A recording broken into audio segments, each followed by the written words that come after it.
नमस्कार. आज माझ्यासोबत आहेत स्वाभिमानी शेतकरी संघटनेचे युवा प्रदेशाध्यक्ष प्रशांत टिक्कर. मध्यंतरी प्रशांत टिक्कर हे जवळपास 2 ते 2.5 महिने गायब होते का असं वाटत होतं. कारण ते ज्या तालुक्यात किंवा मतदारसंघात राहतात, या मतदारसंघामध्ये फेब्रुवारीमध्ये गारपीट झाली.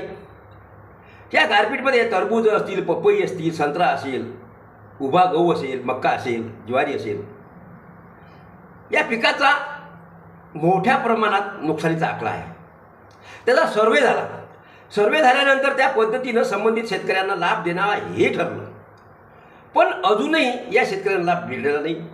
आणि याच्यात वेळ जात जात जात निवडणुकीची आचारसंहिता आली आणि आचारसंहितेचा बागुलबुवा करत अलीकडे सांगितल्या जाते, लोकप्रतिनिधी सांगतात की आचारसंहिता आहे, आम्हाला देता येणार नाही. म्हणून मी प्रशांत टिक्करला विचारतो की तुम्ही ज्या होम पिचमध्ये राहता, तुमच्या या मतदारसंघामध्ये किंवा तुमच्या तालुक्यामध्ये जवळपास 22,000 शेतकरी या लाभापासून वंचित आहेत. तर तुम्ही स्वाभिमानी शेतकऱ्याच्या वतीनं हजारो शेतकऱ्यांचा मोर्चा काढला. ते मग उपविभागीय अधिकारी कार्यालय असेल, जिल्हाधिकारी कार्यालय असेल, तहसीलदार कार्यालय असेल. त्यामुळे या भागामध्ये तुमचं जे काही वलय आहे, वजन आहे, हे टिकून आहे. आणि आता या बातमीमध्ये मी असं ऐकलं की अशी शेतकऱ्यांची मागणी आहे. तर अशा वेळेस शेतकऱ्यांचे आपण नेते तारणहार असताना आपण मध्यंतरी 2-2.5 महिने दिसला नाहीत आणि तुमच्या या 22,000 शेतकऱ्यांसुद्धा लाभ मिळत नाही. याबद्दल तुम्हाला काय सांगता येईल? खरं तर मी पहिले हे स्पष्ट करून देतो की तुम्ही जे म्हणतात 2-2.5 महिने झाले तुम्ही गायब होते किंवा शेतकऱ्यासाठी आंदोलन काही केलं नाही. खरं तर आता दररोज मी शेतकऱ्यासाठी, मजुरासाठी मी काम करतो आहे. आता म्हणजे की आंदोलनच म्हणजे हा काही त्याचा काही उद्देश नसते. ज्यावेळेस फेब्रुवारी महिन्यामध्ये चक्रीवादळ झालं, शेतकऱ्याचं प्रचंड नुकसान झालं होतं, त्या दिवशी त्याच्या दुसऱ्या दिवसापासून मी सतत एक आठवडाभर शेतकऱ्याच्या शेताच्या बांधावर जाऊन त्याची पाहणी केली होती. जिल्हाधिकारी असतील, तहसीलदार असतील, यांच्याकडे मी निवेदनं दिलं. आम्ही मागणी केली की तात्काळ शेतकऱ्यांना ही मदत भेटली पाहिजे. आणि त्याच अनुषंगाने प्रशासनानं सुद्धा बैठका घेतल्या होत्या. काही सत्ताधाऱ्यांनी त्या ठिकाणी सांगितलं, आम्ही अशा सूचना दिल्या आणि ही जी मदत आहे हे तात्काळ शेतकऱ्यांच्या खात्यामध्ये जमा केल्या जाईल. परंतु अजूनही तुम्ही जे म्हणता ते खरंच आहे की आपल्या संग्रामपूर तालुक्यामध्ये अजून 22,000 शेतकऱ्यांचं मदत अजून मिळाली नाही, प्रत्यक्षात आहे. तसंच जळगाव तालुक्यातला विषय हा गंभीर आहे. प्रचंड नुकसान जळगाव तालुक्यामध्ये शेतकऱ्यांचं त्या ठिकाणी झालं होतं. आणि खरं तर हे जे सत्ताधारी असतील, हे राज्यकर्ते आहेत, हे केवळ आश्वासनं त्या ठिकाणी देतात, पण जी मदत आहे ती मदत मात्र शेतकऱ्यांना मिळाली की नाही मिळाली ते कधी त्या ठिकाणी ते उलटून पाहत नाहीत. दुसऱ्या बाजूनं अनेक नेते सत्ताधारी असतील, शेतकऱ्याच्या बांधावर गेले, पाहणी केली, पण तोंडाला त्यांनी अक्षरशः शेतकऱ्याच्या तोंडाला पानं पोचली, पण अजूनही शेतकऱ्याच्या खात्यामध्ये दमडी सुद्धा त्या ठिकाणी आली नाही. हे दुर्दैवच म्हणावं लागेल. हे सुद्धा आमचं सुद्धा अपयशच म्हणावं लागेल. मी तसं गेल्या 15-16 वर्षापासून शेतकऱ्यासाठी, मजुरासाठी आंदोलन करतो, पण आमची ही रस्त्यावरची लढाई आहे. सभागृहातली लढाई हे जरा तिथं त्या ठिकाणी वजन असते. या ठिकाणचे स्थानिक आमदार जे संजय कुटे आहेत, ज्या पद्धतीने त्यांनी सांगितलं की मी आम्ही हे सरकार शेतकऱ्याच्या पाठीशी आहे, सरकार शेतकऱ्याचं आहे. मग सरकार जर शेतकऱ्याचं आहे तर हा अजूनही शेतकऱ्याला मदत का मिळाली नाही, हा खरा या ठिकाणी हा प्रश्न उद्भवत आहे. तुमचे आमदार संजय कुटे हे शेतकरी पुत्र आहेत, शेती आहे, सदन शेतकरी आहेत. त्यांच्यासुद्धा अनेक शेतात संत्रा बगीचे वगैरे असे आहेत, त्यांचंसुद्धा नुकसान झालं. आणि संग्रामपूर तालुक्यातील 11,500 हेक्टरमधील कांदा, संत्रा, गहू, हरभरा, टरबूज इत्यादी पिकाचं सारखं नुकसान झालं. याचा सर्वेसुद्धा संजय कुटे यांनी करतानाचा आम्ही पाहिला. आणि सर्वेनंतर संबंधित यंत्रणा कामाला लागल्यानं सर्वेसुद्धा झाले. पण मग जसं त्यांनी ज्यावेळेस ढगफुटी सदृश परिस्थिती झाली किंवा ढगफुटी झाली होती, त्यावेळेस विधानसभेमध्ये आवाज उचलला. आणि यावेळेससुद्धा अधिवेशन सुरू होतं, तर यावेळेच्या अधिवेशनामध्ये संजय कुटेंना हा आवाज का उठवला नाही? खरं तर आवाज उठवणं म्हणजे एखाद्या शेतामध्ये जाऊन त्या ठिकाणी पाहणी करणे, फोटो सेशन करणे आणि लोकांना त्या ठिकाणी वाव आणून देणे की पहा मी काहीतरी शेतकऱ्यासाठी त्या ठिकाणी करतोय, हे दाखवून देणं आणि सभागृहामध्ये भांडून शेतकऱ्याच्या खिशात पैसे आणणं नुकसानीचे, यामध्ये जमीन आसमानचा फरक आहे. एखाद्या घरामध्ये जर नवीन लग्न झालं असेल, नवीन सुनवाईली घरामध्ये आली, तर सुरुवातीला 6 महिने सासूला आई करते, आई जेवण करा, ताट वळलं, आई आंघोळीला पाणी घातलं, हे 6 महिने, 7 महिने, 8 महिने चालते. नंतर सुनवाईचे शब्द सुद्धा बदलत असतात की आली का म्हातारी गेली का पुढे तिकडे, म्हणजे पोट तिडकीनं पोट म्हणजे बेंबीच्या देठापासून शेतकऱ्यासाठी लढणं आणि केवळ फक्त सभागृहामध्ये बोलून इकडे या ठिकाणी कार्यकर्त्याच्या हातून व्हिडिओ फिरवणे की शेतकऱ्याला पा मी शेतकऱ्यासाठी किती लढतो, यामध्ये जमीन आसमानचा फरक आहे. शेतकऱ्यांना अजूनही मदत मिळेल नाही.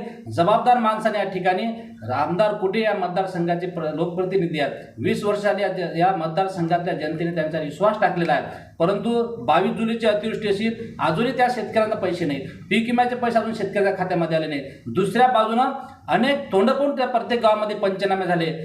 ठीक आहे, काही हरकत नाही, ज्या शेतकऱ्याच्या नावानं शेती आहे त्यांना मदत भेटलीच पाहिजे, नुकसानीची त्यांना तात्काळ मदत भेटली पाहिजे. परंतु ज्याचं नुकसान झालं त्यांच्या खात्यात अजून पैसे आले नाही, ज्याचं नुकसान झालं नाही त्यांना मात्र पैसे त्या ठिकाणी आले. आणि दुसऱ्या बाजूने या ठिकाणी मी लवकरच तुम्हाला त्याचे काही पुरावे सुद्धा देणार आहे. ज्यांच्या नावानं शेतीच नाही आहे, सातबाराच नाही आहे, अशा लोकांच्या नावानं जे कार्यकर्ते आहेत त्यांच्या मर्जीतले लोक आहेत, काही संबंधित अधिकाऱ्यांना हाताशी धरून ज्यांच्या नावानं जमीनच नाही, सातबाराच नाही, अशा लोकांच्या नावानं 80-80, 90-90 हजार रुपये सुद्धा त्यांनी या शासनाचे हडपले आहेत, शासनाची त्या ठिकाणी दिशाभूल केली आहे. हा माझा कार्यकर्ता आहे म्हणून त्यांच्या नावानं जमीन असो की नसो, हा शेतकऱ्याच्या हिश्श्याचा पैसा त्यांना दिला हे या ठिकाणी चुकीचं आहे. लवकरच मी त्या ठिकाणी पुरावे सुद्धा तुमच्याकडे देणार आहे. म्हणजे असं तुम्हाला म्हणायचं आहे की सरकारने त्यावेळेस जो निधी या जिल्ह्यासाठी किंवा या तालुक्यासाठी पाठवला, तो मोठ्या संख्येने पाठवलेला निधी अशा पद्धतीने मग या लोकप्रतिनिधी आणि संबंधित अधिकाऱ्यांनी त्याचा विनियोग केला असं म्हणायचं का? 100% निखळ कमिशन जो देईल, 20%, 30% कमिशन देईल, त्याचे नाव त्या ठिकाणी टाकल्या जातील. अनेक दुकानदार लोक त्या ठिकाणी बोलतात, रडतात, त्या ठिकाणी त्यांचे नुकसान झालं त्या दुकानदाराचं जामोदमध्ये, त्यांना मात्र पैसे नाही. म्हणजे काय तर तो आपल्या पक्षाचा नाही, तो आपल्या मर्जीतला कार्यकर्ता नाही, आणि ज्या मर्जीतल्या कार्यकर्त्याचं नुकसानच झालं नाही त्यांना मात्र पैसे मिळाले. असं शेतकऱ्याच्या संदर्भामध्ये सुद्धा झालं. काही लोकांचे घरे पडले, त्यांना अजून मदत नाही, त्यांना त्यांचे नाव वगळले, त्या ठिकाणी घराची दुरुस्ती करायला पैसे मिळले नाहीत. पण ज्या लोकांच्या घराला पाण्याचा थेंब सुद्धा त्या ठिकाणी लागला नाही, घरात पाणी गेलं नाही, अशा लोकांचे नाव त्या यादीमध्ये मी पाहिलेले आहेत की 1,20,000 रुपये प्रत्येक घरकुला त्या ठिकाणी घरांना त्यांनी ते देण्यासाठी त्या ठिकाणी मंजूर केले. ते पैसे सुद्धा त्या ठिकाणी आले. पण ज्या शेतकऱ्यांचे घरच पडले त्यांना अजून पैसे नाही, असे अनेक शेतकरी त्या ठिकाणी गोरगरीब असतील, शेतमजूर असतील, त्यांना अजून घराचे पैसे आले नाही. पडचर होणे जर पैसे मिळत नाहीत, पण नेमकं करता काय हा खरा प्रश्न आहे. आगामी काळामध्ये निवडणुका आल्या आहेत, आचारसंहिता असं म्हणलं जाते, तर या आचारसंहितेच्यामुळे या संबंधित जवळपास 22,000 शेतकऱ्यांचे करोडो रुपयाचं नुकसान झालेलं आहे. तर आचारसंहितेचा बागुलबुवा हा कसा असते, काय असते, किंवा आचारसंहिता हा निधी देण्याला बाधक आहे काय? आचारसंहिता म्हणजे एखाद्या वेळेस जर का संकट आलं तर त्या संकटामध्ये सरकारनं त्या ठिकाणी उभं राहायचं असते, प्रशासनानं त्या ठिकाणी उभं राहायचं आहे. आणि या शासकीय मदतीसाठी जे लाभार्थी आहेत किंवा त्याच्यावर अन्याय प्रचंड झाला, ते संकटात होते आणि त्यांना धीर देण्यासाठी, त्यांना शासकीय मदत देण्यासाठी आचारसंहितेचं कोणतेही बंधन नसते. निवडणुकीच्या दरम्यान जर का एखादा संकट आलं तर सरकारला ते निवडणूक सुद्धा गुंडाळण्याची तयारी ठेवावी लागते. कारण की शेतकरी हा, शेतमजूर हा, सामान्य जनता ही महत्वाची असते. जनताचं लोकच या ठिकाणी जगले नाही तर मत मारतील कोण? बरोबर, हा महत्वाचा आहे. आणि म्हणून या आचारसंहितेचं कोणतेही बंधन नाही.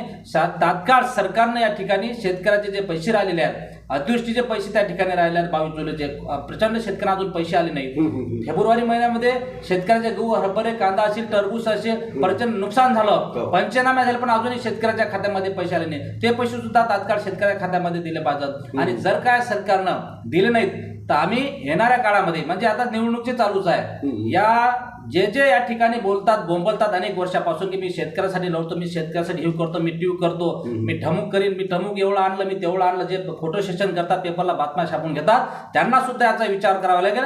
जे आमच्या शेतकऱ्याच्या दारामध्ये मतं मागायला येतील त्यांना मात्र हा शेतकरी इंगा दाखवल्याशिवाय या निवडणुकीमध्ये राहणार नाही. तुमच्या निवडणुका गेल्या खड्ड्यात, पहिलं आमच्या शेतकऱ्याचं नुकसान झालं त्याचं काय ते पहिल्यांदा सांगा, तरच आमच्या गावामध्ये प्रवेश करा. या पद्धतीची आमची स्वाभिमानी शेतकरी संघटनेची यामध्ये तयारी झालेली आहे. निश्चितच आगामी काळामध्ये अशा पद्धतीनं जेव्हा लोकसभेच्या लोकसभेचे उमेदवार असतील, कारण खऱ्या अर्थानं सध्या लोकसभेसाठी माजी खासदार प्रतापराव जाधव उभे आहेत, त्यांनी सुद्धा बऱ्याच ठिकाणी सर्वे केला, त्यांनी सुद्धा परिस्थिती पाहिली आणि आता ते मतं मागायला येणार आहेत. आणि अशा परिस्थितीत मतं मागायला आल्यानंतर हा पिळलेला शेतकरी हा निश्चितच असा जाब त्यांना विचारणार आहे. आणि त्यामुळे अभिमानी शेतकरी संघटना अशा पद्धतीनं या लोकसभेच्या उमेदवाराची घोषणा करणार आहे का? 100% करणार आहे, कारण की तो आमचा शेतकऱ्याचा अधिकार आहे. बरोबर. लोकप्रतिनिधी कोणताही असो, जे जे आमच्या दारामध्ये मतं मागायला येतील, शेतकऱ्याच्या दारामध्ये, शेतमजुरांच्या दारामध्ये मतं मागायला येतील आणि त्यांना प्रश्न विचारण्याचा हा आमचा 100% अधिकार आहे. आणि म्हणून खासदार प्रतापराव जाधव असो की कोणताही या ठिकाणी उमेदवार असो, जो जो आमच्या गावामध्ये येईल त्या ठिकाणी स्वाभिमानी शेतकरी संघटना सर्व शेतकऱ्यांसोबत घेऊन त्यांना जाब विचारणार आहे. आणि एवढंच नाही तर वेळ प्रसंग आम्ही त्यांना कपडे काढून नंग करण्याची सुद्धा आमच्यात ताकद आहे. एवढी शेतकऱ्यामध्ये ताकद जर आम्ही ठरवलं की नाहीच काही करायचं, यांना गावबंदी करायची, तर ते सुद्धा आम्ही करू शकतो. कारण यांनी अगोदर बोललेले आहेत, आश्वासनं दिलेले आहेत की आम्ही असं आज सरकार शेतकऱ्यांना मदत देऊ. नुकसानीचं प्रचंड नुकसान झालं, शेतकऱ्यांना वाऱ्यावर सोडणार नाही आणि त्याचं उत्तर सुद्धा आता यांना द्यावं लागेल. 100% हे निवडणूक त्यांच्यासाठी जे उभे आहेत त्यांच्यासाठी सोपी राहिलेली नाही. कारण की पहिले आमच्या शेतकऱ्याचं, शेतमजुरांच्या या ठिकाणी पहिले प्रश्न सोडवा आणि मगच मतं मागेल आमच्या गावात. या पद्धतचा आम्ही त्या ठिकाणी स्वाभिमानी शेतकरी संघटनेने या ठिकाणी तयारी करून ठेवलेली आहे.